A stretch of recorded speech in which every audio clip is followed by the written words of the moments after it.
कृष्ण पृष्ठाय भूतले श्रीमते भक्तिवेदांत स्वामिनिधि नामिने नमस्ते सरस्वती देवी गौरवाणी प्रचारिणे निर्विशेष शून्यवादी पाश्चात्य देशतारिणी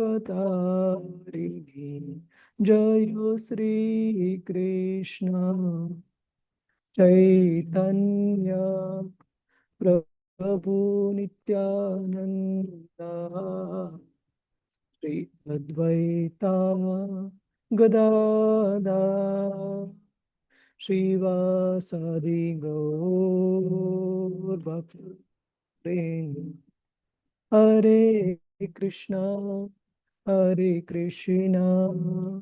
कृष्ण कृष्ण हरे हरे हरे राम राम राम हरे हरे हरे कृष्णा कृष्ण कृष्ण हरे हरे हरे राम राम राम हरे हरे हरे कृष्ण कृष्ण कृष्ण हरे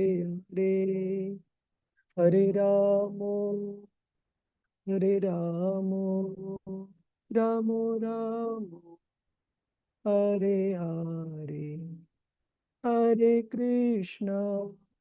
हरे कृष्ण कृष्ण कृष्ण हरे हरे हरे राम राम राम हरे हरे जय राधा गोविंद श्री राधे जय गौरानिताय जय गौरानिताय जय प्रभुपाद प्रभुपाद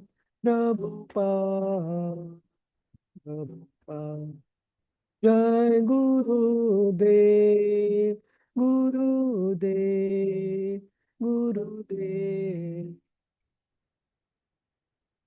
हरिनाम संकीर्तन की जय श्रीला प्रभुपाद की जय गुरु महाराज जी की जय ओम नमो भगवते वासुदेवाय ओम नमो भगवते वासुदेवाय ओम नमो भगवते वासुदेवाय नारायणं नमस्कृत्य नरं चैव नरोत्तमं देवीं सरस्वतीं व्यासं ततो जयमुदीरये नष्टप्रायेषु अभद्रेषु नित्यं भागवत सेवया भगवतिरुत्तमश्लोके भक्तिर्भवति नैष्टिकी कृष्णाय वासुदेवाय देवकीनन्दनाय च नन्दगोपकुमाराय गोविन्दाय नमो नमः ॐ अज्ञानतिमिरन्धस्य ज्ञानाञ्जनशलाकया चक्षुरुन्मीलितं येन तस्मै श्रीगुरवे नमः श्रीचैतन्यमनोभीष्टं स्थापितं येन भूतले स्वयं रूप कदा मह्यं ददाति स्वपदान्तिकं वन्देऽहं श्रीगुरो श्रीयुतापदकमलं श्रीगुरून् वैष्णवांश्च श्रीरूपं सागरजाता सहगण रघुनाथान्वितं तं सजीवं साद्वैतं सावधूतं परिजनसहितं कृष्णचैतन्यदेवं श्रीराधा कृष्णपदान् सहगण ललिता श्रीविशाखान्वितांश्च हे कृष्ण करुणा सिंधु दीनबंधु जगत्पते गोपेश गोपिका कांत श्री राधा कांत नमोस्तुते तप्त कांचन गौरांगी श्री राधे वृंदावनेश्वरी वृषभानुसुते देवी प्रणमामि हरिप्रिये वाञ्छाकल्पतरुभ्यश्च कृपा सिन्धुभ्य एव च पतितानां पावनेभ्यो वैष्णवेभ्यो नमो नमः नमः ॐ विष्णुपदाय कृष्णप्रेष्ठाय भूतले श्रीमते भक्तिवेदान्त स्वामिन् इति नामिने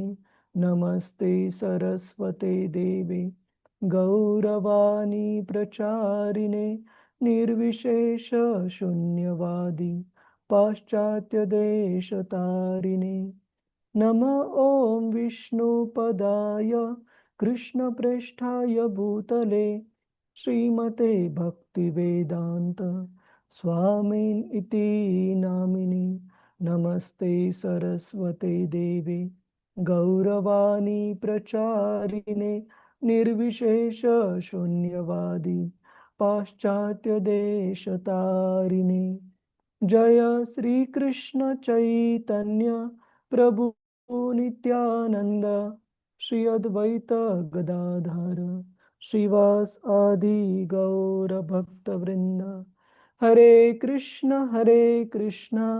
Krishna Krishna Hare Hare Hare Ram Ram Ram Ram Hare Hare Hare Krishna, Prabhuji's, Mataji's, welcome you all to today's discussion on Srimad Bhagavatam as part of the Bhakti Vaibhav session. Hare Krishna Prabhu. Hare Krishna. Hare Krishna. Hare Krishna Prabhu. Hare Krishna Pranam. Prabhu, Dandavat Pranam. Hare Krishna, Dandavat. Hare Krishna Prabhu. Hare Krishna.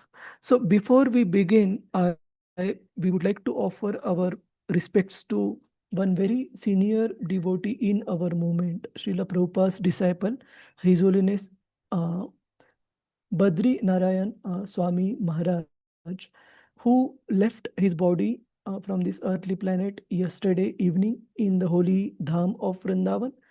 And Maharaj has been preaching extensively, enthusiastically in this part of the world, in Southeast Asia, in countries like Malaysia, Indonesia, Vietnam, Singapore, etc. So let's pray. We are not eligible to pray for Maharaj. He is such a great soul, but we pray that we receive Maharaj's humble mercy and continue to engage in this mission with the same enthusiasm that these great souls teach us with. So let's start the discussion today.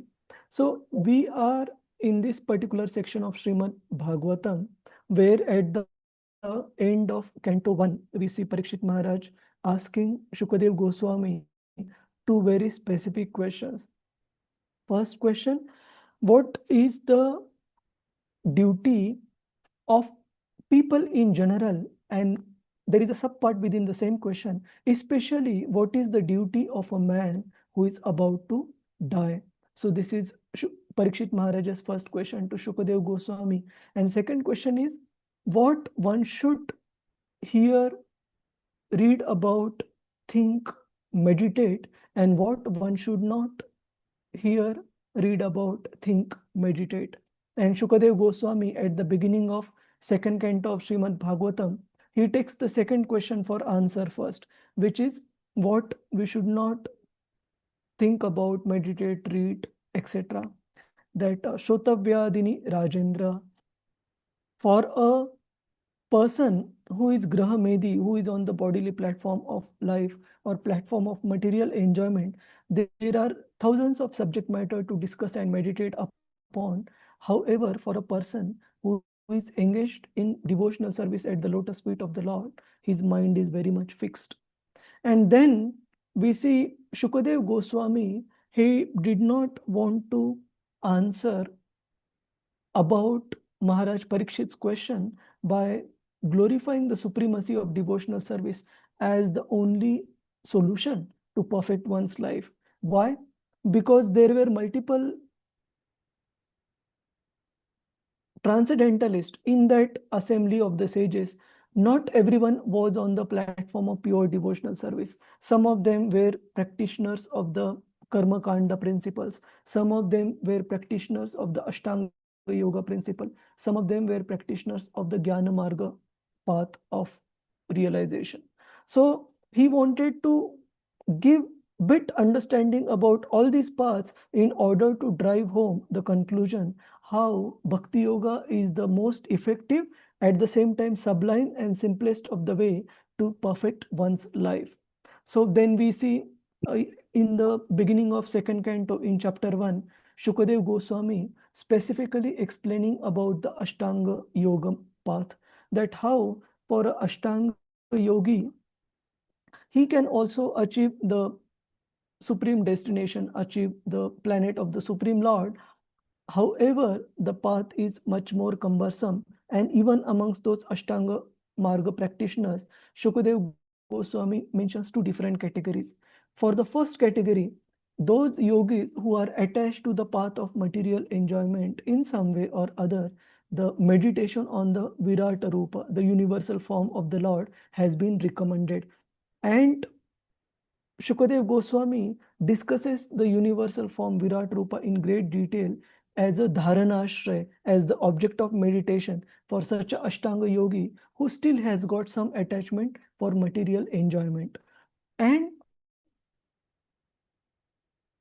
after discussing this process of meditation on the Virat Rupa by such an Ashtanga yogi, then Shukadev Goswami, he gives the case study. The question might come in the mind of a normal practitioner that have there been any personalities who have perfected their lives by this process of meditating on the Virata Rupa? So here in the first verse of chapter 2 of Canto 2, Shukadev Goswami quotes the example of Lord Brahma, who meditated upon the Virata Rupa and got enlightenment in terms of what is the purpose of life and how we should fulfill that purpose. So with this as the background to today's verse and chapter, we will begin the discussion.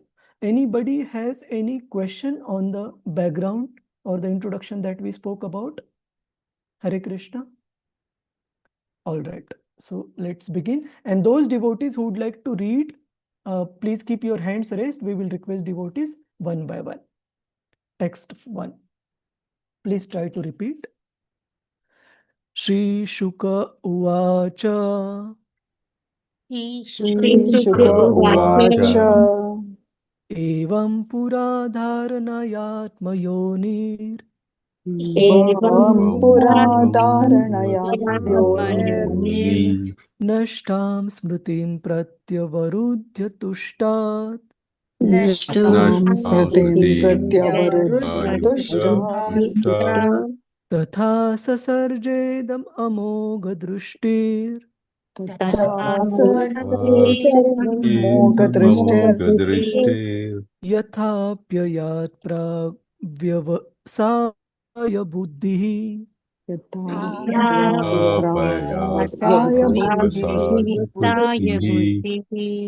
Hare Krishna. So since the purports in this particular section of Bhagavatam for many verses are a bit long, we would stick to the highlighted part. Dipti Mati Kalindi Mataji, translation and purport. Hare Krishna Prabhuji, Dandavat. Dandavat. Offered by His Divine Grace A.C. Bhaktivedanta Swami Sri Prabhupada ki jai. Translation. Sri Shukadev Goswami said, formerly, prior to the manifestation of the cosmos, Lord Brahma, by meditating on the Virat Rupa, regained his lost consciousness by appeasing the Lord. Thus, he was able to rebuild the creation as it was before. Purport? Yes. Shall I read, Prabhuji? Yes, Mataji. Yes. Thank you. This forgetfulness of the living being, beginning from Brahma down to the lowest insignificant ant, is a tendency which can be counteracted by meditation on the Virat Rupa of the Lord. This chance is available in the human form of life, and if a human being follows the instruction of Srimad Bhagavatam and begins to meditate upon the Virat Rupa, then revival of his pure consciousness and counteraction of the tendency to forget his eternal relationship with the Lord can follow. Yes. Can follow simultaneously. Yes, continue. This ascertained knowledge of the living being leads to loving service of the Lord, which the living being requires. Liberation means getting out of the slumber of forgetfulness and becoming situated in the real loving service of the Lord, as exemplified in the case of Brahma. The service of Brahma is the sample of service in liberation, distinguished from the so-called altruistic services full of mistakes and forgetfulness. Thank you, Professor. Thank you. Hare Krishna. So here we see that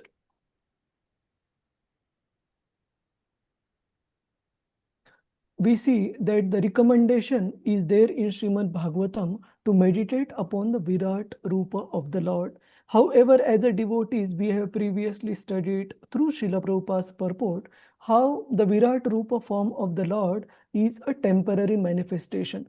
So out of millions and billions, unlimited different transcendental forms of the Lord which exist in the spiritual world, Virat Rupa is not one of them. Virat Rupa form is not to be found anywhere in the spiritual planets. Why? Because it is a temporary form of the Lord which has been mentioned in the scriptures, especially for a materialistic person who can't meditate upon the transcendental form. For him to be able to perceive the form of the Lord using his material senses, the Virat Rupa has been described. However, we cannot minimize the importance of meditating on the Virat Rupa. Why? Because it is a authorized method that has been given in the scriptures. So the scriptures don't necessarily deal with persons who are directly eligible to take a pure devotional service. The scriptures also deal with those persons who are on the materialistic platform, but they want to advance, they want to progress in their spiritual life. Just like I often give the example, the schools are not just meant for meritorious students. The schools are also meant to uplift those students who are not that much savvy, much expert in the learning process, to give them test in the subjects and bring them slowly, bring their competency slowly, step by step on a better platform. Hare Krishna, Krishna Krishna, Hare Hare, Hare Rama, Rama Rama, Hare Hare. Prabhuji, if you could make few devotees as co-host, if there is a background sound, then please help unmute. Sure, Prabhuji. Sure. So, similar to this example of a school, even the scriptures, they are catering to the needs of different classes of personalities and transcendentalists, and not everyone may be ready to take up to the process of pure devotional service. So even for somebody who is still on a platform of wanting to enjoy materialistic pursuits, for them the meditation on the Virat Rupa form of the Lord is recommended. And because this process is authorized and given in the scripture, the result that would come out as a result of this meditation is substantial. So we should not consider that one form of the process that we are following is the only means to achieve Krishna, and try to minimize the importance of other scriptures which exactly may not be on the platform of pure devotional service. So when we chant in the morning, the 10 different offenses against the chanting of the holy names. The fourth offense is to blaspheme the Vedic literatures or literatures in pursuance of the Vedic version. That means, what does it mean? That not to blaspheme, we should not blaspheme those Vedic literatures which are in pursuance of the Vedic version. It means which are supportive or which are gradually guiding the follower to the same ultimate goal through a path which may be longer, but ultimately it is reaching the same goal. So those schools which are uplifting children from a very disadvantaged section, which may not be as savvy in their studies, that doesn't mean that they are useless. They are also equally important, because those schools are creating interest in studies for those children who otherwise would have no other hope. So point is, this meditation on the Virat Rupa form of the Lord is an authorized way, and it exists there for a very specific purpose. And Shukadev Goswami is giving a case study of the Acharya of our Sampradaya, Lord Brahma himself, who benefited from meditation on the Virat Rupa form of the Lord. Now, one important caveat to notice here is that doesn't necessarily make Brahma a person who is attached to the materialistic enjoyment, not necessarily. The example is given of a personality who followed this recommended method and perfected his life, but that doesn't mean we minimize the position of Lord Brahma. He is very, very advanced and pure devotee. Any question, Prabhuji's, Mataji's? Can we proceed? Hare Krishna. Prabhuji, there was a word called Aranyaka in the earlier slide. What does it mean, Prabhuji? Let me see. 1 second. Aranyaka. Aranyaka. Yajurveda, Aranyaka. Okay. Yajurveda. Let me see. Okay. Oh, these are the Upanishads, Mataji. You remember Srila Prabhupada also quotes sometimes in Bhagavatam as well as Bhagavad Gita from Brahat Aranyaka Upanishad. So these are all part of these Vedas. So out of 108 different Upanishads, even not all are meant for the platform of pure devotional service. So these are considered as supplementary literatures. What is supplementary literatures? Those literatures which are exactly not on the platform of pure devotional service, but which gradually guide the practitioner to that path. So Brahat Aranyak Upanishad is one of the Upanishad which I recollect from Srila Prabhupada's commentary, Mataji. So these are all forest treaties, Prabhuji. Forest. What is? Yeah. So I don't know, because I have not studied these supplementary literatures. Yeah, sorry. Hare Krishna. Sorry, Hare Krishna. Prabhuji, Hare Krishna, Prabhuji, Dandatana. Prabhuji, do we have any more examples other than Brahma who concentrated on the Virat Rupa of Lord? Let me just think. Okay. Any other personality? I don't recollect of a personality, but we definitely have examples of lot of Ashtanga yogis and personalities on the Jnana Marga who have subsequently taken to devotional service. But specifically of a personality amongst these who have meditated on Virata Rupa, I don't recollect, Mataji. Thank you. Hare Krishna. Hare Krishna. Prabhuji, Dandas, Mataji. Yes, so, I have a doubt. Yes. So please guide. Yes, thank you. Prabhuji, in case we have seen that the dharana ashray for those yogis who are attached, for them they have to meditate on the Virat Rupa. Correct. So Prabhuji, when we are saying they are attached to fruitive desires, can it be the mystic yogis who plan to have all the mystic like Anima, Mahima, Lagima? They also plan that ways?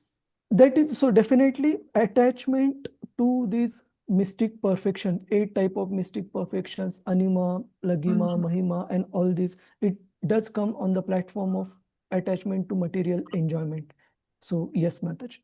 Okay, sure. Thank you, Prabhuji. Hare Krishna. So we proceed. Text 2. Please try to repeat. Shabdasya hi brahmana esha pantha. Shabdasya hi brahmana esha pantha. Yannama bhirdhyayati dhir aparthai. यन्नाम भेत्यायते धीरार्तिः परिभ्रमंस्तत्र न विन्दतेऽर्थान् परिभ्रमं न विन्दते अर्थान् मायामयैवासनया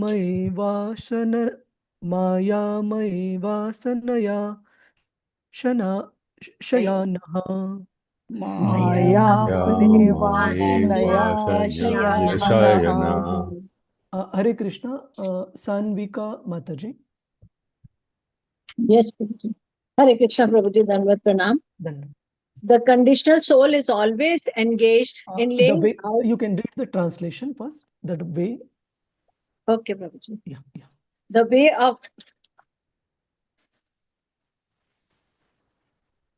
way of presentation of the Vedic sounds is so bewildering that it directs the intelligence of the people to meaningless things like the heavenly kingdoms.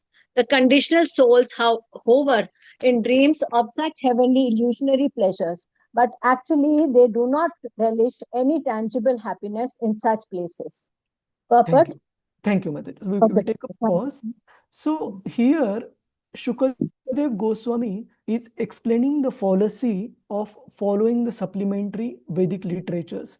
So while they are definitely conducive to guide a materialist or a person with materialistic pursuits gradually to the path of bhakti, there are also many fallacies, there are also many dangers. For example, the presentation in these Vedic literatures sometimes cause a person to be attracted or attached to attaining heavenly kingdoms. So that's why in Bhagavad Gita, we see Lord Krishna also cautioning Arjun about the flowery language of the Vedas, that one has to be very, very careful not to get distracted from our ultimate path. So does anybody want to try, Prabhuji's, Mataji's, which is that verse from Bhagavad Gita where Lord Krishna does caution Arjun about the flowery language of the Vedas? You can search. Hare Krishna, Prabhuji. Yanimam pushpitam vyacham prabhadyante vivashtidaha. That is the verse, Prabhuji. Correct. Yamimam pushpitam vacham. Hare Krishna. Thank you, Mataji. So it is explained by Lord Krishna in the 2nd chapter of Bhagavad Gita, where Krishna calls the language that is used in the Vedic literature as Pushpitam Vacham. That means it's a very flowery language in order to attract the attention of the followers of the Vedic literatures. And what is the purpose? Because a materialistic person needs to be attracted to some material goal, only then he would be interested in following the rules and regulations. Just like a normal raw example, say first time when the child goes into school, the child is given a toffee or a candy by the teacher. Why? To feel happy, and maybe the next time to feel attracted to go to school. Like I remember when my younger daughter, when we first went to school to secure the admission for the elder one, they handed over toffees to the children, and somehow the younger child got the impression that after going to the school we get the toffees. So she started getting very adamant, I also want to go to school. And we thought, oh my God, it is such a pleasant surprise that she wants to go to school. But after a few days of going, she started knowing that it was only first few days they handed over the toffees. It is not everyday thing. So similarly, these Vedic scriptures, in order to attract their followers, they use a very, very flowery language. And scriptures, either Bhagavad Gita or Srimad Bhagavatam, they caution us that we have to be very careful about the bewildering language of such Vedic literatures for a practicing devotee. Otherwise, if we get attracted to such temporary pleasures, we would have to get stuck in the material world for a long period of time and not be able to come out of it.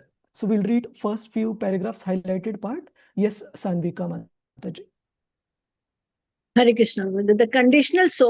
The conditioned soul is always engaged in laying out plans for happiness within the material world, even up to the end of the universal limit. He is not even satisfied with available amenities of the planet Earth, where he has exploited the resources of nature to the best of the ability. He wants to go to the moon or the planet Venus to exploit resources there. Thank you. There are Thank you, Mate. So here the mentality of a conditioned living entity is mentioned, that he is not just satisfied in trying to lord over the earthly planet. What is the reason, Prabhuji's, Mataji's, we are in the material world? Anyone? Why we are in the material world? What is the underlying reason? We have forgotten Lord. Enjoy like We Krishna. have We enjoy, want to enjoy this purely enjoy us. We are lording over the resources of the Lord. Correct. So all the answers are correct, but the underlying reason is what Mataji just mentioned, that we want to enjoy separately from Krishna by trying to lord over the material nature. And as a result, we have come to this material world. But a conditioned soul is so what we can say, greedy about trying to lord over the material nature, that he's not just satisfied in trying to exploit the resources of this earthly planet where we have gotten our birth. We see, we don't want to take any names, but right now the richest person on the earthly planet, he wants to establish data centers in the space and utilize solar energy to run those data centers, as if exploitation of the resources on this earthly planet is not bad enough, that we want to exploit resources even outside the earthly planet and even go to the other planets. So scriptures mention that it is not possible to go to the other planets without having the requisite qualification. So that's why we have to be very careful that all these desires wanting to lord over the material nature in one way or other by trying to go from one planet to another is a sign of our materialistic mentality. And scriptures, Shukadev Goswami here warns us that we have to be very careful about those Vedic literatures which grant us or which promise us higher level of materialistic enjoyment by going to the higher planets. An intelligent person is one who needs to remove the miseries once and for all, always. He needs to make a permanent solution to the miseries. So what does this principle mean for a practicing devotee? It means that even when we are trying to be in devotional service, we would have that option of choosing either Krishna's service or material enjoyment till the very end of our life, till the time we reach back home, back to Godhead. That means even after at the last moment of our life, if we get any material enjoyment, desire for material enjoyment, we would end up being in this material world for a long period of time. Or while going back home, back to Godhead, we would get to see all these higher planetary systems, including Bhuar, Swaha, Swargaloka, and Janaloka, Tapaloka, Maharloka, Brahmaloka, etc. And if we get attracted to the higher status of life in any of these planets which are still in the material world, we would get stuck there and won't be able to proceed further to go back home, back to Godhead. So for a qualified devotee, not just the attraction and attachment for Lord Krishna is important, distaste from the material enjoyment is equally important for a devotee. Prabhupada mentions, unless that distaste for material enjoyment develops, we won't be able to go back home, back to Godhead. So Krishna and in Bhagavad Gita and Shukadev Goswami in Bhagavatam are cautioning us to be very careful about this flowery language that is used in the supplementary Vedic literatures. Otherwise, we can get stuck really bad for a long period of time. So we would proceed. So each and every verse, Prabhuji, due to the time constraint, we would only see the summary or the gist of it. And wherever required, we would go into the purport, because purports are a bit long. Any questions, Prabhuji's, Mataji's, Hare Krishna, on this point? Why one needs to be very careful about the attractive and the flowery language of the Vedic scriptures, and why that attractive language is there? What does it mean to attract? Everybody is clear? Prabhuji's, Mataji's, Hare Krishna. Yes, please. Okay. Text 3, please try to repeat. Atah kavirnam suyavat arthah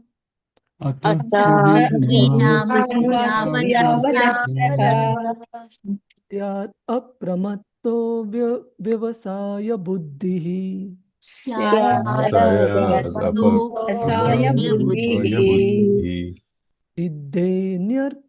सिद्धेन्यर्थार्थे न यतेत तत्र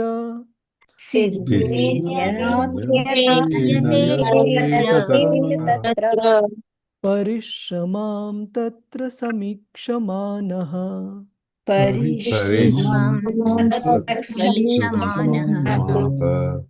So Shukadev Goswami is beginning this verse with the word Attaha. Attaha means therefore, for this reason. For this reason, what should a person who is really intelligent, and what is the word that is used to describe an intelligent person? Vyavasaya buddhihi. We see this word quite often in Bhagavad Gita also. Krishna say, Hare Krishna, Krishna Krishna, Hare Hare, Hare Rama, Rama Rama.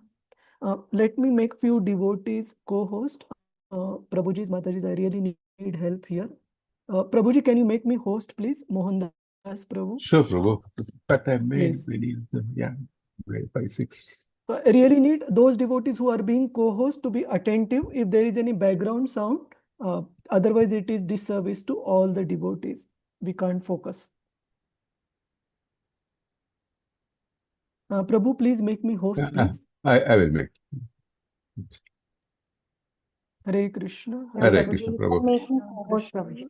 Pran Prabhuji, you can make me your co-host. Okay. Okay. Shri Hari Priya Mataji, 1 second.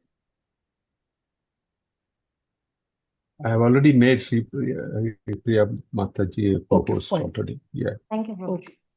Hare Krishna. So let's be careful. So here Shukadev Goswami is saying, therefore, a Vyavasaya Buddhi, a intelligent person his intelligence is fixed, he should take care not to have a extraneously expansive materialistic life of material enjoyment, but keep the necessities of life bare minimum to keep the soul and the body together. A Vyavasaya Buddhi person should not unnecessarily expand the material needs. Otherwise, there is a tendency to get attracted to these material enjoyments, and we can get stuck into this material world for a long period of time. So let me see who is the next devotee. Prema Priya Jayashree Mataji. You can read through the translation. Hare Krishna, Prabhuji. Hare Krishna. Yes. Translation, yeah. Translation by His Divine Grace Srila Prabhupada, Prabhupada Ki Jai. For this reason, the enlightened person should endeavor only for the minimum necessities of life, while in the world of names. He should be intelligently fixed and never endeavor for unwanted things, being competent to perceive practically that all such endeavors are merely hard labor for nothing. Thank you. Thank you, Mataji. So can anyone answer Prabhuji's Mataji's? What does the world of names means? Think over it for a minute. What does it mean? A world of names. Give some thought. Yeah. In this world, Prabhuji, everything goes by names, Prabhuji. We are the soul. We are identified by our soul, not by the body designations. But what we see in the world are the designations and the names which are required to identify those. Okay, this is one way. Any other thought? Anyone? Prabhuji, trying to in a place where you're trying to get more and more popularity or more and more of opulence in the name of in the form of fame, name, in the form of getting more and more popular in that form. That I understand. Right. And due to the effect of time, what remains, that the person is gone, his popularity and his possessions are gone, only the names remain, and only that too for some period of time. Like Prabhupada used to often give the example, like Alexander, he is known as Alexander the Great, but Srila Prabhupada used to ask that where is that greatness now? What remains now is only the name, because the power of time factor is so strong that due to this time factor, the influence of anything material, it wanes gradually, how much ever strong or powerful that thing may be. Like, once there have been so many historically great empires that have happened around different parts of the world, but now what remains is the names, that too of very, very few, and even that would be forgotten due to the influence of time. So the world of names, that means anything that is not shashwat, that is not permanent, namely devotional service to the Lord, how much ever powerful or influential or attractive that may seem like from the material point of view, the power of time will gradually diminish it without any exception. Everything would come, expand, become very prominent, and gradually, with the influence of time, it would deteriorate, wane, and will get diminished in the history. And very common example, we can see the biggest corporate names we see in today's world, Prabhuji's, Mataji's. If we try to retrace their history, probably we would be able to retrace their history only up till 100, 150 or maximum 200 years. But weren't there any businesses before that? Definitely there were. But due to the effect of time, they have all become diminished, and even history has forgotten them. And whatever exists as a very prominent business house today, probably 50, 100 years, 150 years down the line, it would also get forgotten. That's why this world is referred to as the world of names. That means it is very, very temporary, ever changing in nature. And Shukadev Goswami is cautioning all of us that a sincere practitioner of devotional life should be very careful. A Vyavasaya Buddhi person should be very careful not to expand his material necessities too much. He should be intelligently fixed and should not endeavor for those things which are not required for maintenance of our body and soul together.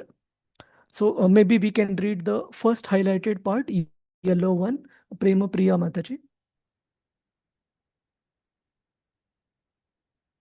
You are on mute, Prema Priya Mataji. Sorry, Prabhuji. Yeah. The Bhagavata Dharma, or the cult of Srimad Bhagavatam, is perfectly distinct from the way of fruitive activities which are considered by the devotees to be merely a waste of time. The whole universe, or for that matter, all material existence, is moving on as Jagat, simply for planning business to make one's position very comfortable or secure. Although everyone sees that this existence is neither comfortable nor secure and can never become comfortable or secure at any stage of development. Thank you. Thank you. We'll pause here. So what is the name of that Muni, Prabhuji's and Mataji? Is it Pulasya, who has got a very, very long life? So Brahmaji's whole lifetime is like when the Brahmaji's one lifetime is over, one hair on the body of that Muni, it falls off. Lomasa Rishi. Laumasa Rishi. So it is explained that such a great personality like Laumasa Rishi, who has got a life so long that even his life is much greater than Lord Brahma's life as well. He is without a home, or he has not spent his time and effort to build a home because he feels that the life is too short to spend time and efforts on these necessities. And meaning that doesn't mean that we stay without a house, but at least we can learn that lesson, how important it is not to expand on the material necessities of life. So then Shukadev Goswami explains in the subsequent verses, what does it necessarily mean to not expand on our material necessities, or in other words, to keep the material necessities to bare minimum in order to maintain the body and the soul together. And Shukadev Goswami also explains that Krishna has already provided us with each and every necessity which is required to perfect our spiritual life. Krishna has already given us, even other scriptures like Ishopnishad, they mention that this world is complete when it is used for right purpose, which is God realization. When we try to use it for wrong purpose, which is fulfillment of our enjoyment mentality, then we would find this world as incomplete. But if we try to use it for the purpose it is meant to be, to follow devotional service, then it has every single facility to perfect our lives. There is nothing lacking in Krishna's creation. So let's see how Shukadev Goswami gives a very graphic analogies and the example to drive home this point, how one should keep the material necessities to bare minimum. Please try to repeat text 4. Satyam kshitau kim kashipo prayasair Satyam क्षितौ किं कशिपो प्रयासैः baho swasiddhehi upabarhanai kim.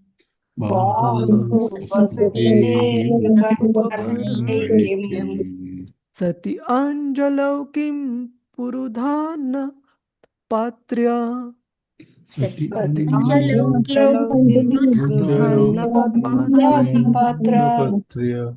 Digval kaladau sati kim dukulai.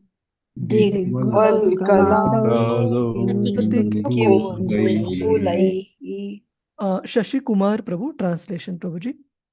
Hare Krishna Prabhuji. Hare Krishna. Translation purport by Srila Prabhupada. Srila Prabhupada ki jai.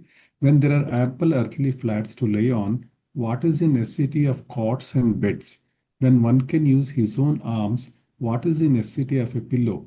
When one can use the palms of his hands, what is the necessity of varieties of utensils? When there is ample covering or the skins of the trees, what is the necessity of clothing? Thank you, Prabhuji. And first paragraph in yellow. The necessities purport, the necessities of life for the protection and comfort of the body must not be unnecessarily increased. Human energy is spoiled in vain search after such illusionary happiness. If one is able to lay down on the floor, then why should one endeavor to get a good bed sheet or a soft cushion to lay on? If one can rest without any pillow and make use of the soft arms endowed by nature, there is no necessity of searching after a pillow.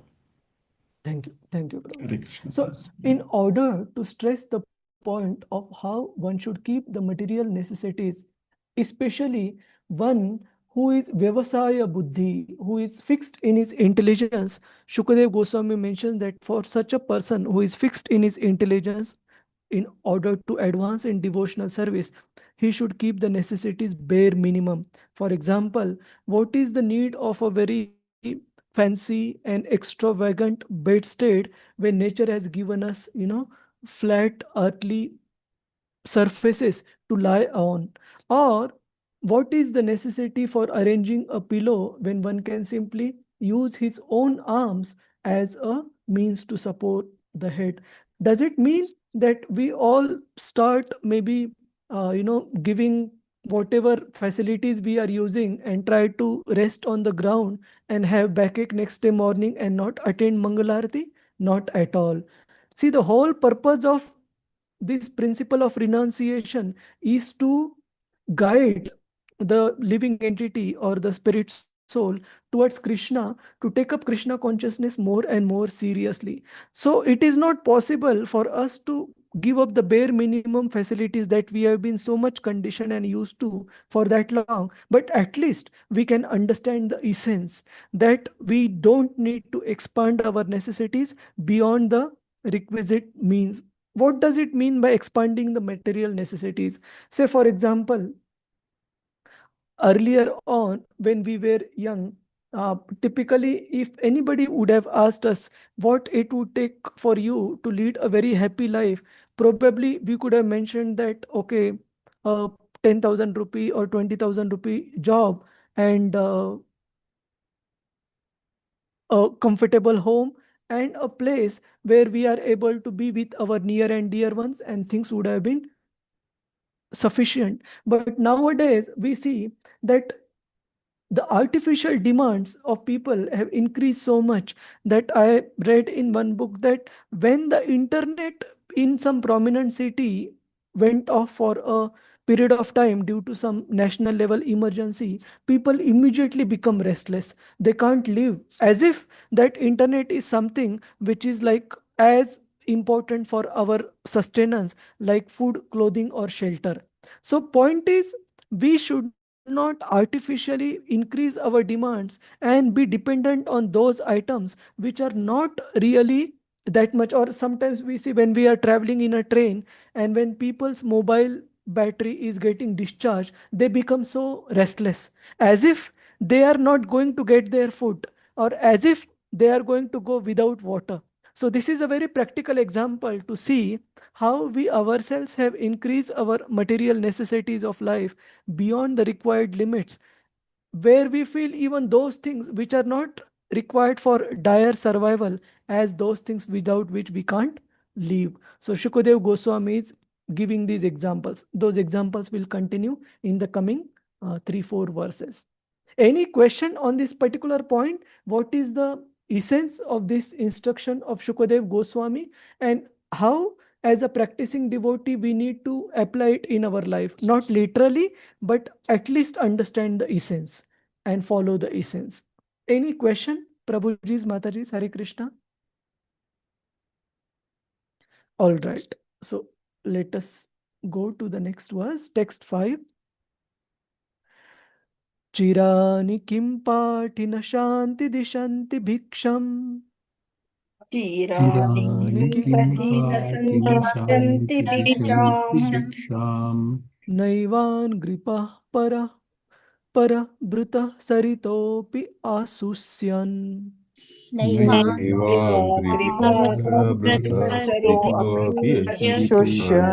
Ashushan. Ruddha guha kim ajitavati nopasannaan. Aguha ajito avati no prasannan. Kasmad bhajanti kavayo dhana durmadandhan.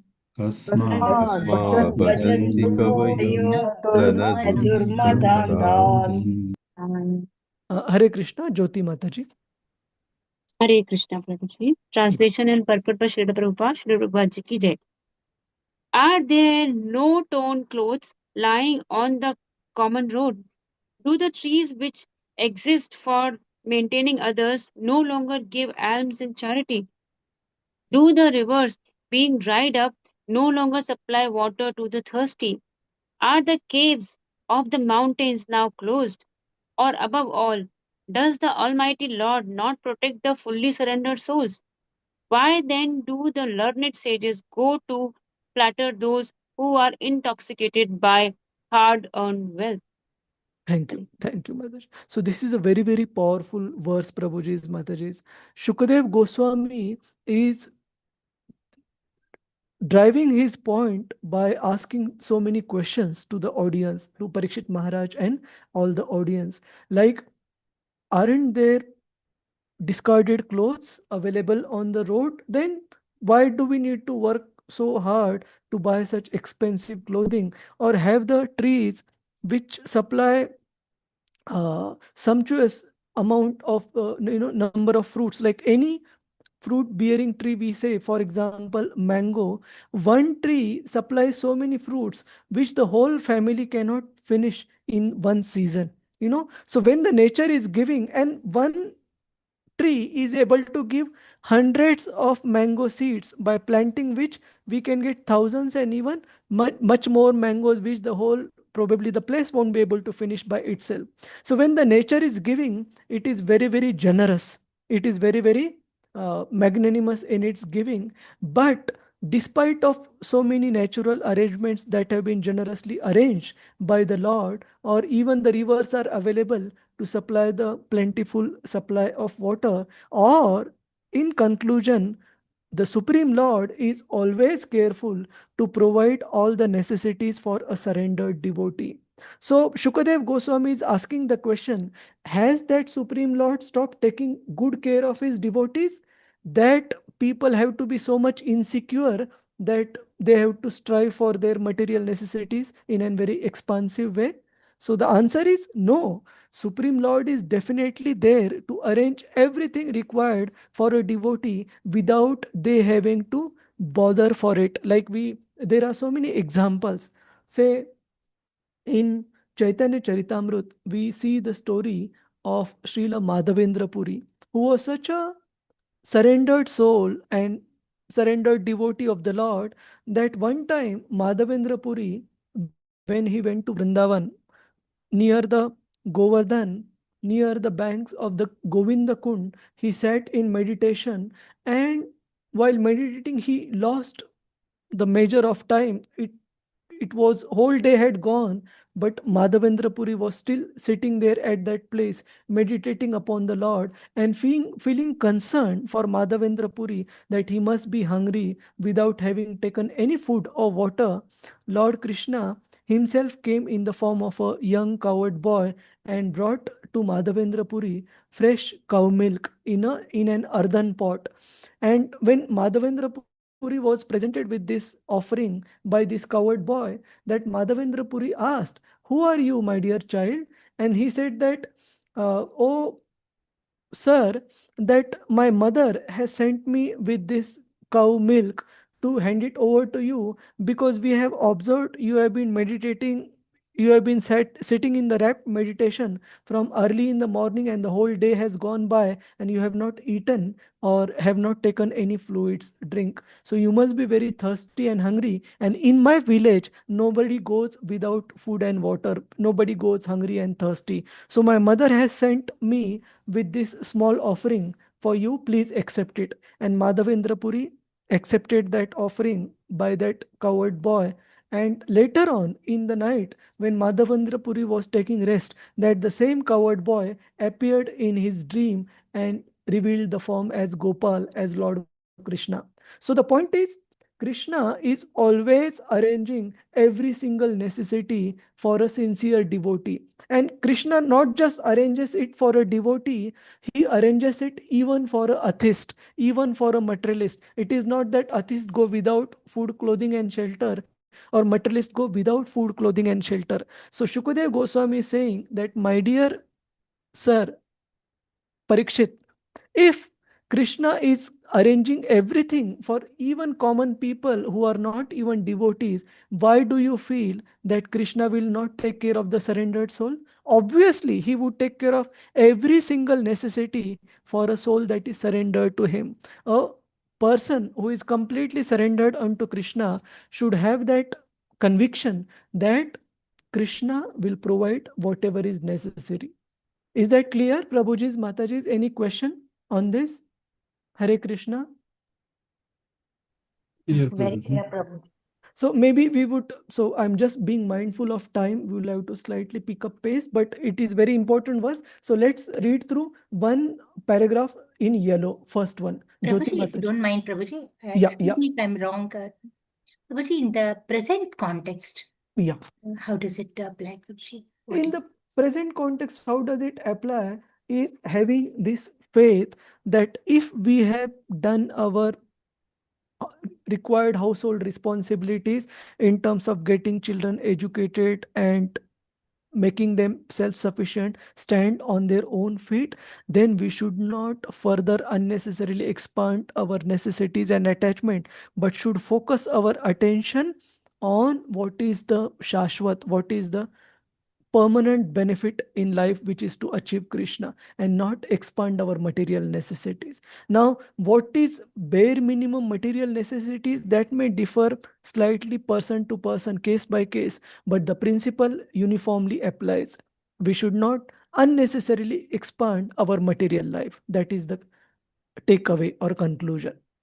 Okay. Like, I'll give you example. Say, sometimes somebody has a flat or shelter to live in the city, but the person tries to invest in second property, third property, fourth property. What does it prove?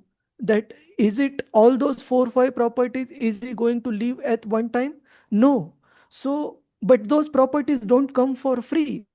Each and every home loan that person takes, he has to commit next 5 10 15 years to repay that loan. So if he is expanding his material life, to that degree anxieties will increase, to that degree the effort to maintain those properties will increase, and to that degree the effort in material life increases, the time and energy for spiritual life will be minimized. So this is the takeaway. But Prabhuji, as regards the gadgets, Prabhuji, the gadgets, the technology, I think we're helplessly dependent on them, Prabhuji. sometimes. Yeah, it's very important point that, sometimes we call a smartwatch a smartwatch. So is it the smartwatch making us more smart, or is it the smartwatch that is making us more dependent and more restless if that is not available? So we have to use spiritual intelligence in that. So in terms of gadgets, what is more important? Is it really helping us in our service to Krishna, or is it causing me more distraction? Is it taking my time away from Krishna? That we have to be very careful, Mataji. So, and oneself is the best judge. Otherwise, there is no limit to which we can expand our material necessities. Sometimes even in the name of Yukta Vairagya, that we can consider, oh, I can use it in Krishna service, but we have to be genuine and honest with ourselves. Is it really intensifying my service, or is it really distracting me in my service? Yes. Okay? Yes, Prabhuji. Thank you. Hare Krishna. Hare Krishna. So let us proceed. Maybe we would just quickly cover. Whoever is reading Prabhuji's Mataji's, quickly cover. Jyoti Mataji, Hare Krishna. Just the yellow part, the renounce order. All right, I would read. The renounce order is meant for contributing something substantial to society and not depending on the earnings of the householders. On the contrary, acceptance of alms from the householders by the bona fide mendicant is an opportunity afforded by the saint for the tangible benefit of the donor. So those who are in the renounce order of life need to be especially careful about these principles and not be attracted or attached to the material comforts of the householders, but understand that any charity from the householders shall only be accepted if we are able to give to that person Krishna consciousness or enlightenment in return. Otherwise, that acceptance of the charity will simply keep such a renunciate further bound in this material life. Any question? Is it all clear? Prabhuji's, Mataji's, Hare Krishna. Yes, Prabhuji. Okay. Prabhuji. Hare Krishna. So the purport is, these are very important purports. Prabhuji's, Mataji's, don't skip. Read at your leisure. We proceed to text 6. We'll directly go to translation. Lalita Vinodini Mataji. Hare Krishna, Prabhuji. Hare Krishna. Yes. Purport, you want me to read translation, Prabhuji? Yes, yes. Yeah.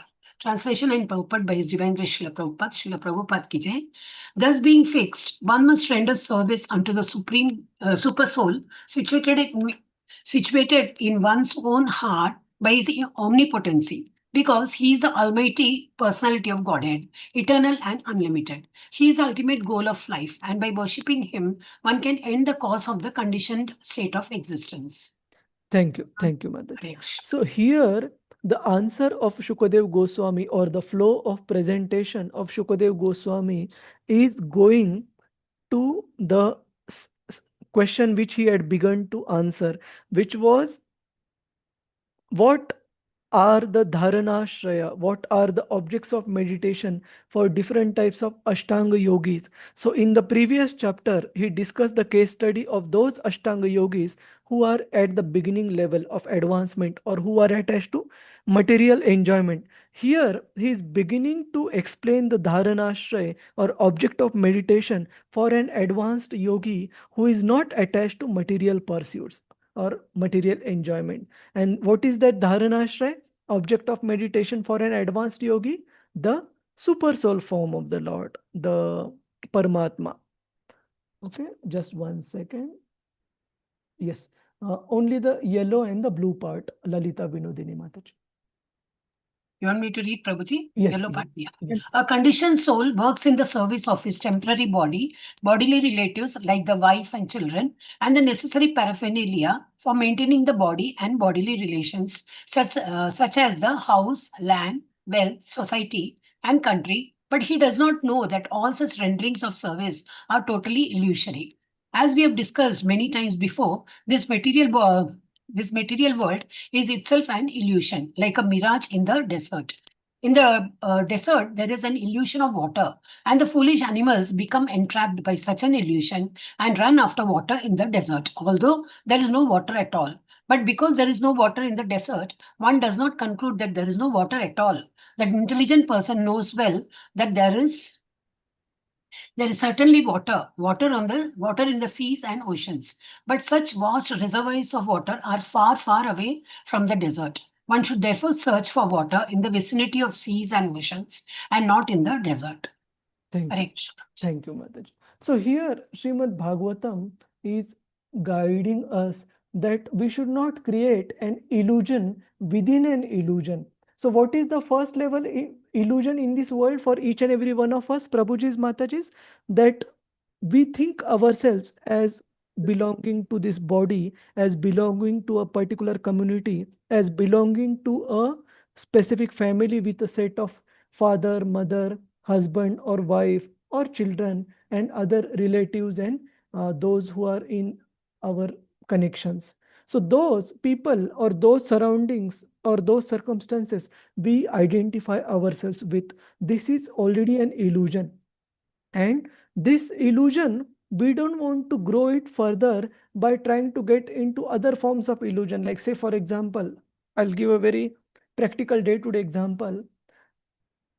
One time, like some of my friends used to ask during the student age, after I had come in touch with devotees, that why don't you want to join us for a movie or so? And I told them an answer that I am already in illusion and trying my level hard to come out of it.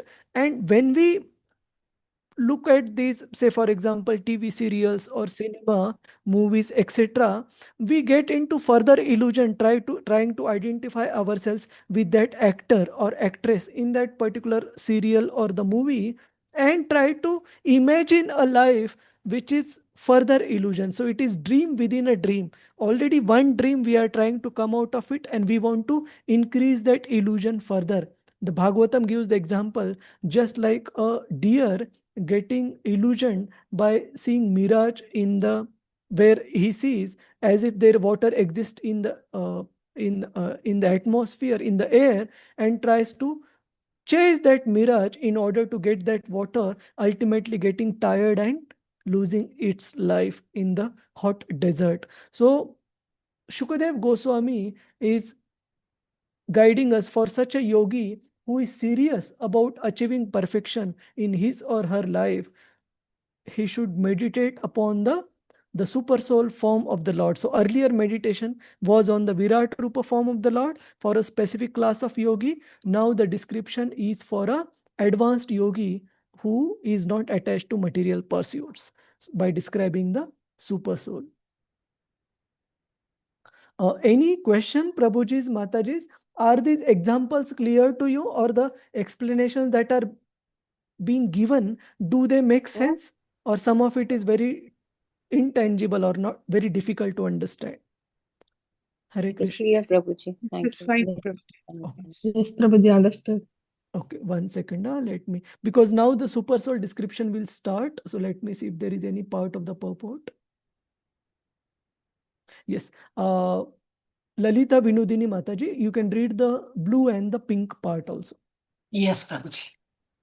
Every one of us is searching after real happiness in life, namely eternal life, eternal or unlimited knowledge, and unending blissful life. But foolish people who have no knowledge of the substance search after the reality of life in the illusion. We would like to find a solution for all these problems of life, but we do not know the way. Herein, it is suggested that anyone who wants to make an end to these miseries of life, namely repetition of birth, death, disease, and old age, must take to this process of worshipping the Supreme Lord and not others, as it is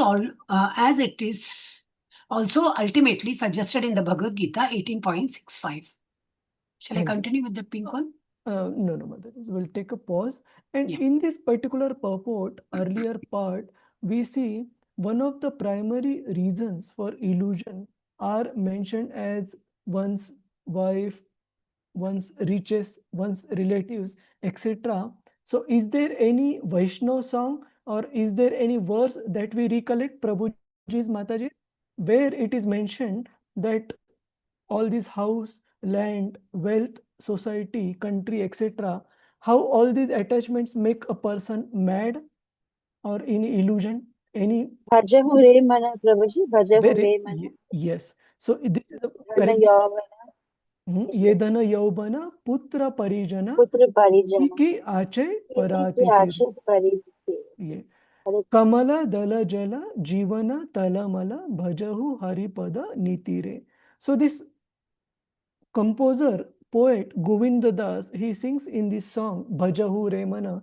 He says that what is that? Beginning of the line?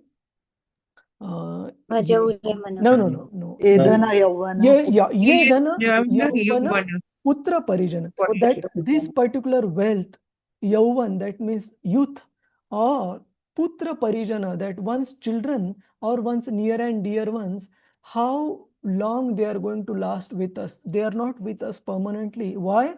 Because the life itself is like a drop of water tottering on a lotus leaf. So if you would have observed a lotus leaf, and if you put a drop of water in it, it is constantly tottering, it's constantly moving, it can't stand still, and any moment it can fall off the leaf. So Govinda Das says that if our life is so fragile and temporary, what sense does it make to consider these facilities that Krishna has given us as our own and permanent assets? These are not our permanent assets. We have to still fulfill our responsibilities, but not get attached to it as all in all. We have to keep ourselves detached from it. That means be affectionate to children, but don't be overly attached. Is that all right, Prabhuji's, Mataji's? Hare Krishna. Yes, Prabhuji. Yes, Prabhuji. Yes, Prabhuji. Yes, Prabhuji. Yes, So now in the subsequent verses from text 8, so we still have one verse, text 8 onwards, the description of super soul will begin. So let's proceed to text 7 translation. Radha Vallabhi Mataji. Hare Krishna. Hare Krishna, Prabhuji, Dandavat Pranam. Who else, Srila Prabhupada ki jai, translation and purport by Srila Prabhupada. Who else but the gross materialist will neglect such transcendental thoughts and take to the non-permanent names only, seeing the mass of people fallen in the river of suffering as the consequence of acquiring the result of their own work. Thank you. It is accruing. Accruing means Accruing. accumulating. Yes. So here again, the example is, so the mention is there by Shukadev Goswami.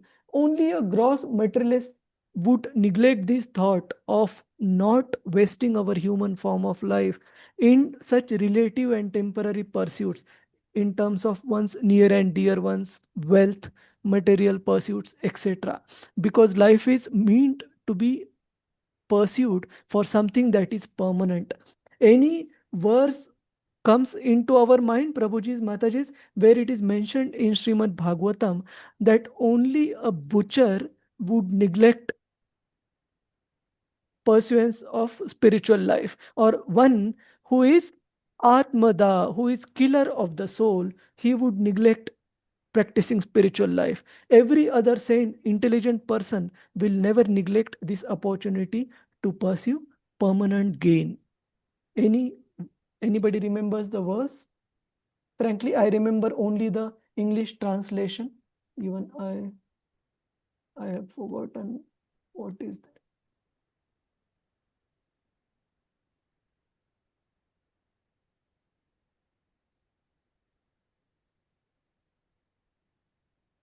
Yes, I think. No. Pashubna. So I think here it is mentioned that only one who is a butcher or one who is the killer of the soul, only such a person will ignore, spending effort on spiritual life. Why? Because such a person is hell-bent upon committing spiritual suicide by, staying in this material world, life after life. That means every other intelligent person, we should take it very seriously to give requisite effort and time to that which is relative, but preserving our effort and time to pursue that which is permanent and not forget that priority any point in time. Radha Vallabi Mataji, you can read the highlighted part of the purport. In the Vedas, it is said that persons who are attached to demigods to the exclusion of the Supreme Personality of Godhead are like the animals who follow the herdsmen even though they are taken to the slaughterhouse. The materialists, like animals, also do not know how they are being misdirected by neglecting the transcendental thought of the Supreme Person.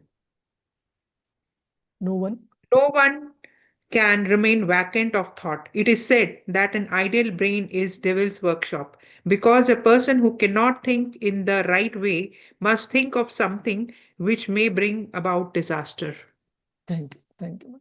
Thank so in you. the first part of the purport, the example is given of the animals that are tied up outside a slaughterhouse. I don't know how many of you have seen, but typically outside a butcher's shop, we see that the goats are tied up in line and they are given some green grass to feed on.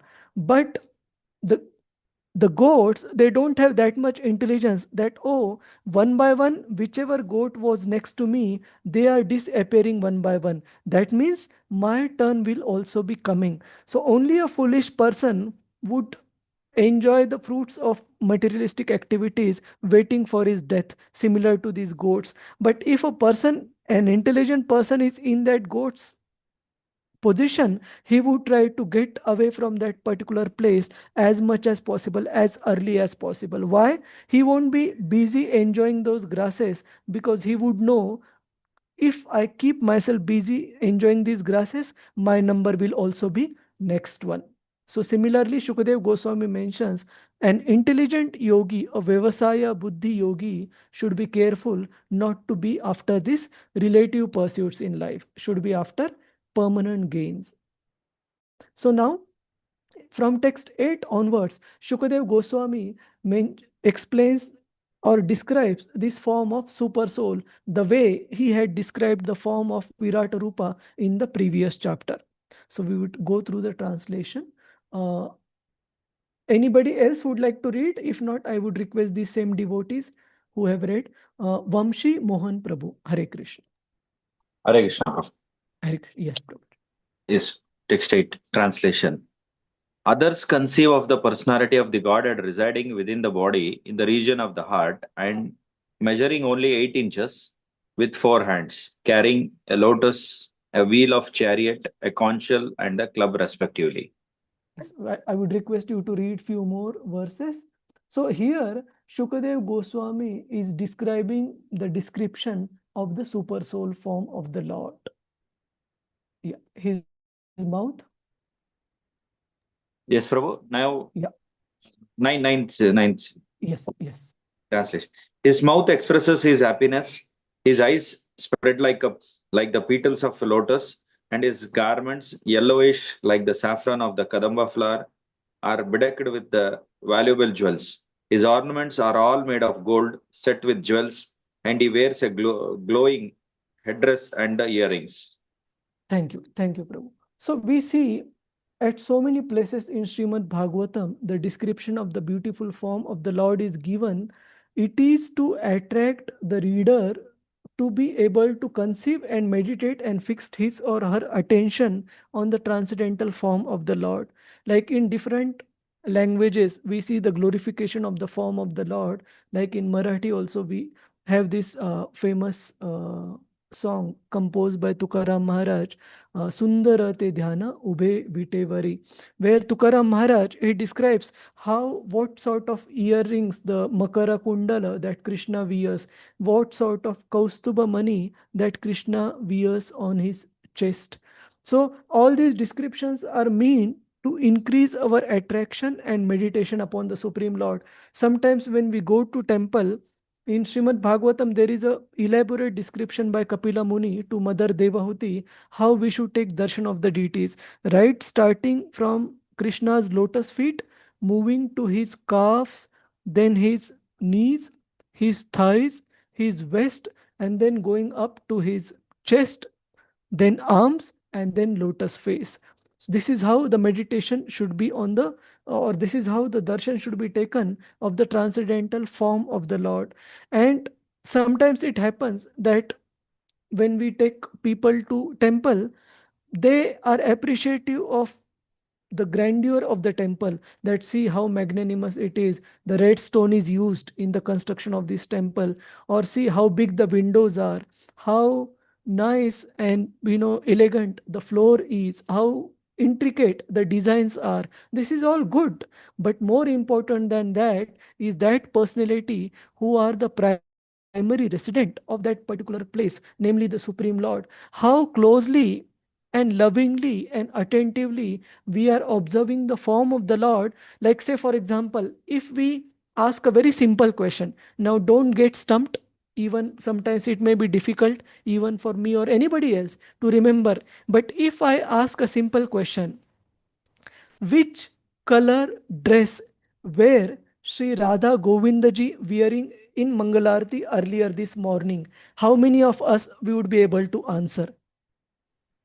Very few. Why? Because it is good that we took darshan, we enjoyed their darshan, which is very nice. But detail to attention means today, what is the specifics of the decoration that Pujari Prabhu have decorated the Lord with? What sort of turban is Lord wearing? What color outfits are their lordships wearing today? What is Srimati Radharani holding in her hand today? Sometimes she is holding a purse, sometimes she is holding a garland for Krishna, sometimes there is this parrot which they have kept on the hand of Srimati Radharani. All these details we should be used to observe and note in our mind. Then our meditation on the Lord will remain throughout the day. Otherwise, Krishna, how are you? I am fine. I hope you are also fine. And then we continue with our materialistic life. We don't want that. We want Krishna's meditation to get stuck, to get locked in our heart, so that Maya is not able to enter. And scriptures are giving us so many means to intensify and solidify our meditation on the Lord by describing the transcendental form of the Lord. So our meditation on the beautiful form of the Lord can be based on these descriptions of the scriptures, so that we are also able to remember Krishna even when we don't have deities in front of our eyes. Is it clear, Prabhuji's, Mataji's? Hare Krishna. Yes, Yes, Prabhu. Prabhu. Yes, Prabhuji. Yes, Prabhu. Hare Krishna. Yes, Prabhu. So maybe in our next meeting, we will again ask that question on that particular day. Which colored outfits are Sri Sri Radha Govindaji wearing on that particular day? Okay. So try to remember. Text 10. Who wants? Mohan Das Prabhu, Hare Krishna. Hare Krishna, Prabhu. Yeah. His lotus feet are placed over the worlds of the lotus-like hearts of the great mystics. On his chest is the Kaustuba jewel engraved with the beautiful calf, and there are other jewels on his shoulders. His complete torso is garlanded with fresh flowers. Hare Krishna, Prabhu. Thank you. Thank you, Thank you. Prabhuji.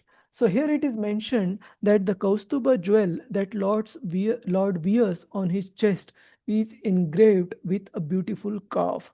So this can be our meditation, and not forget this. Then his lotus feet are placed on the whorls of lotus-like hearts of the great mystics. So when we see Sri Sri Radha Govinda standing on the whorl of a lotus in the temple, then we can remember the analogy that is mentioned here, that hearts of the great mystics are compared to the lotus-like whorls. So the whorls of the lotus flower on which Krishna is standing. So we can meditate. Ashtanga yogi who is advanced level, he is required or he is advised to meditate on this form of the Lord. But it is not just for an advanced yogi, even for a devotee, meditating on the form of the Lord is very, very important. Before we proceed, in the book Bhakti Rasamrut Sindhu, Nectar of Devotion, we see the story of the Brahmana Anybody remembers that story? Prabhuji's Mataji? What is that story about meditation or power of meditation? Yeah, Brahmana is preparing bhoga for the Lord Preparing the in bhoga silver mentally. and One devotee. Yeah. Okay. Then Brahmana is preparing prasadam, bhoga for the Lord in the silver and gold utensils and offering it to the Lord every day in his meditation. in his meditation. Manasa puja. Manasa puja. Mind, Prabhuji. Yeah. Even going Manasa to the Manasa puja. Ganges, Yes. even going to the Ganges and getting the water from the Ganges that way. And he also tried to check whether the kheer is hot. Yeah, Yes. that is the time his hand was this thing. He felt the Burns. heat in the heart, and then And in the the Lord was pouring of the laughing heat, to him from and Vaikuntha. then he realized that he was doing the manas seva. Correct. And then what is Lord's reaction when The the Lord Lord sees? smiled. The Lord smiled. Yes. And what did he say to Lakshmi ji? That this devotee will come to me in this very lifetime, right? So this is the effect of intense meditation on the form of the Lord. So that whatever is the level of our meditation, to that level Krishna will also reciprocate. So we can intensify meditation based on this description that are given in the scriptures.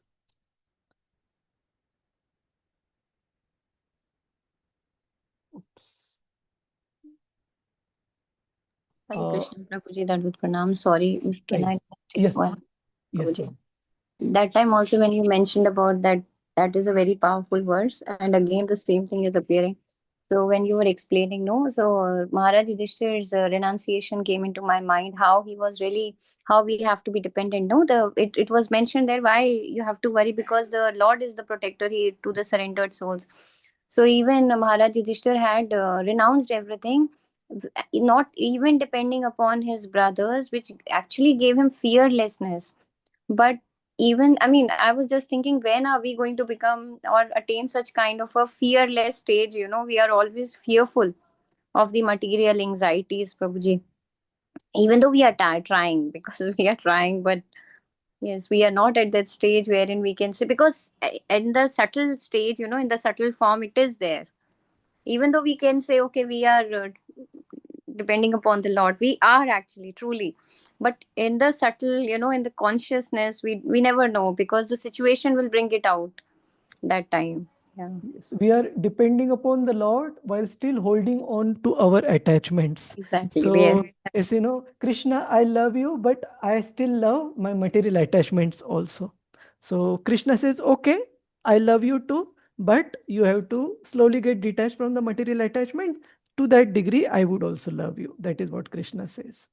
So recently, I attended a very inspiring session as part of this Bhakti Vedanta Vanaprastha Sevak sessions that happen. And one quotation was there by Radhesham Prabhu. He mentioned that false ownership gives rise to fear or possessiveness. So he mentioned that many times people feel that our or money is the cause of fear. But he says just the material opulence does not necessarily mean fear, because if that was the case, then personalities like Yudhishthir Maharaj and Amrish Maharaj and Prahlad Maharaj and Dhruva Maharaj, who were the sovereign kings of the earthly planet, they would have been so fearful, but that was not the case. The sense of false ownership of that asset that Krishna has given in our care, when we start considering it as our own and meant for our own enjoyment, that starts giving insecurity and fear that we may lose it, we may lose our material enjoyment. So, very, very powerful point. So, coming, Thank you, sir. whatever, Hare Krishna. So, whatever facilities Krishna has given, if we understand those rightly as a gift of Krishna to be meant to be utilized in his service, to that degree we would be less insecure. That means even if Krishna takes those facilities away that was given by Krishna, that have been taken away by Krishna. So of course, I can give you one example to conclude and today's discussion. But don't consider this example as extreme, or we should not imitate. These are very great personalities, but we can learn our lesson. In Mumbai, there is a one hospital which has been started and maintained by devotee community, and that hospital is called Bhaktivedanta Hospital. Some of you might have heard about it.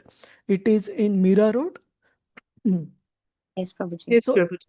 in that hospital, there are so many exemplary souls that are serving, in a missionary spirit.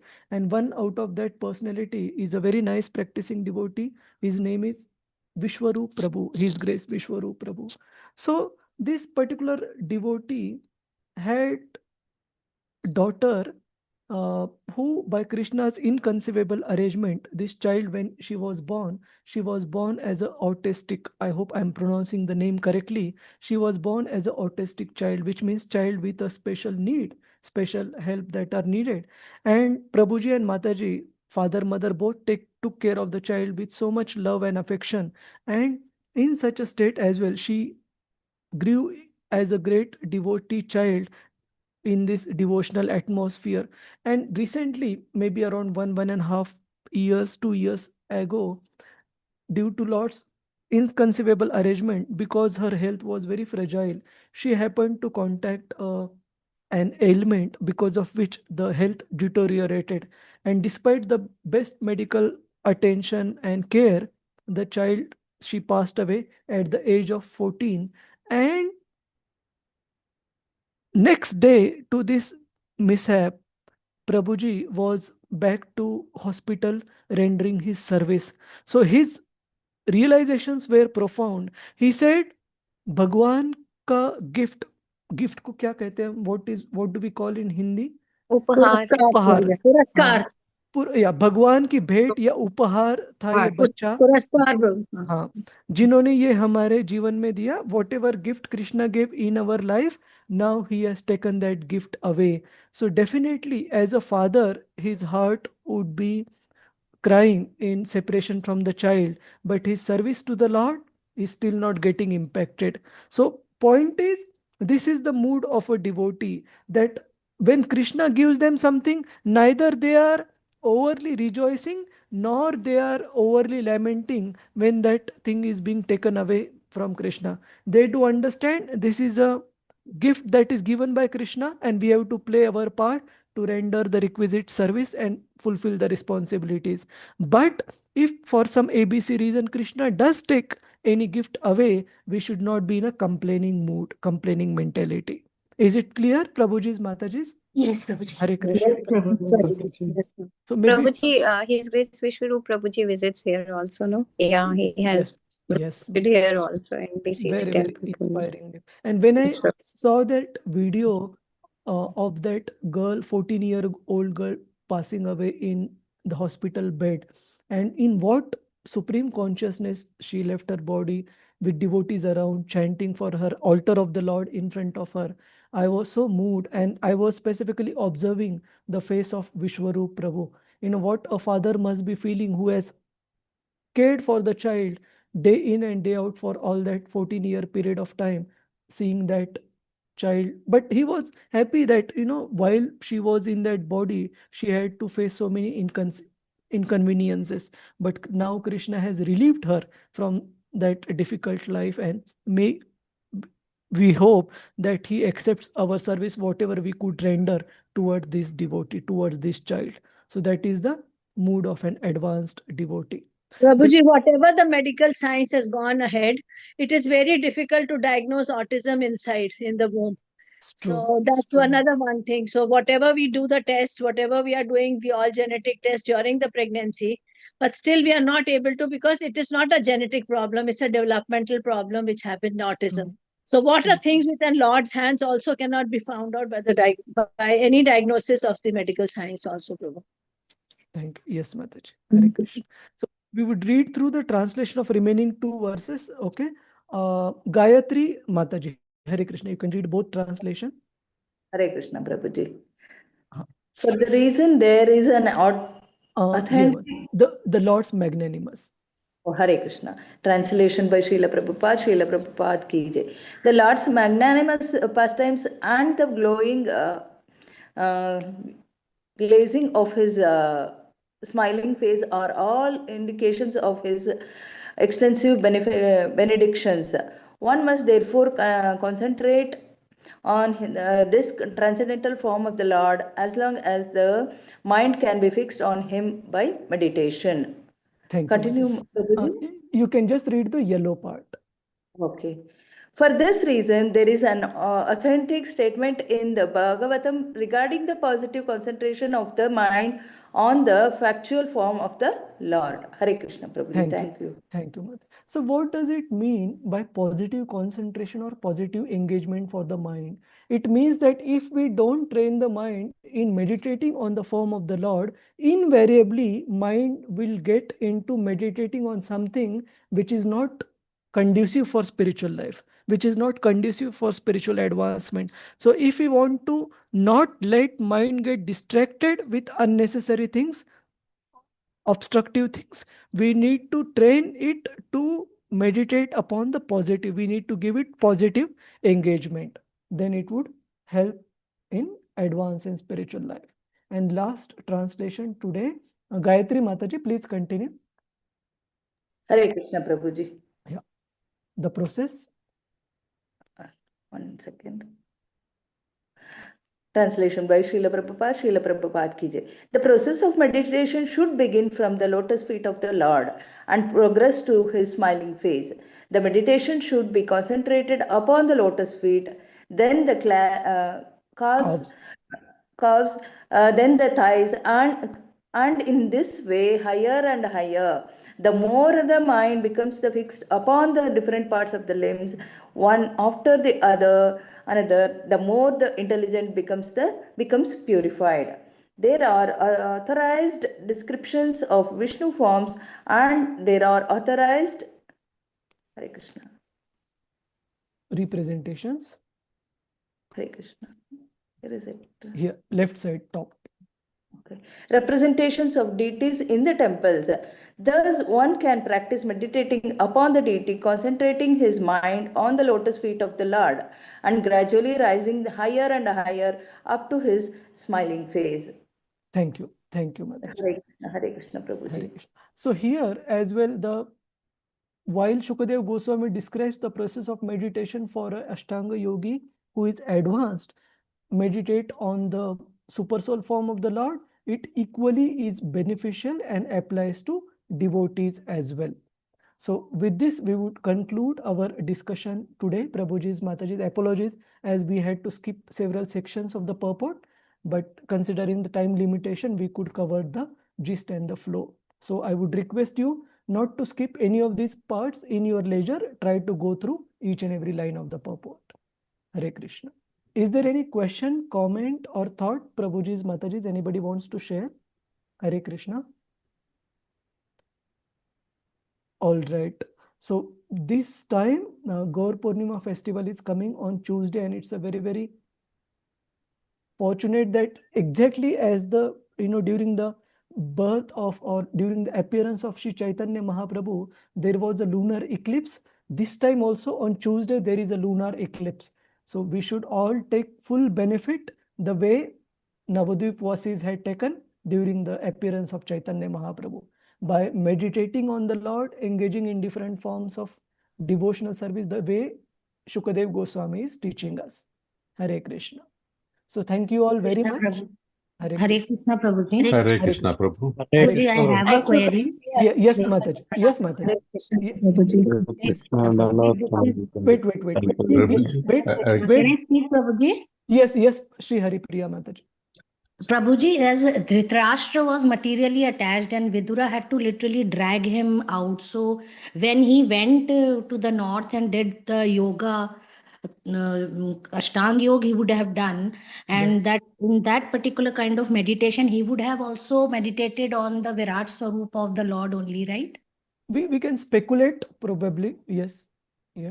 Because till the last time when Vidura was telling him to leave, he was materially attached and he was not into that state of unattached devotion. It's true. And it is also mentioned in the first canto that when Dhritarashtra left his body, Vidura was both happy and sad. So Srila Prabhupada writes in that section that he was happy that at least he could help his brother to an extent that he could. But at the same time, Dhritarashtra was not on a platform where Vidura could directly give him the path of pure devotional service. So Prabhupada mentioned that as the reason why he was not, completely satisfied that my brother has gone back to Godhead, not because he was not on that platform to accept Krishna as all in all. So he had to be taught Krishna consciousness in an indirect manner by Vidura. So yes, Mataji. Okay. Hare Krishna Prabhuji. Thank you so much. Dandavat pranam. Hare Krishna. Hare Krishna, Prabhu. One by Hare Krishna Prabhuji. one by Hare Krishna. Hare Krishna, Prabhu. I think we have to stop the YouTube live streaming, Prabhu. Sure. Hare. Thank you so much, Prabhu. Vamcha kalpatarubhescha kripa sindhubhya eva cha patitanam pavanebhyo vaishnavebhyo namo ananta koti vaishnav vrinda ki jai, Vaishnav Thakur ki jai, Srila Prabhupada ki jai. Hare Krishna. Hare Krishna. Thank you very much.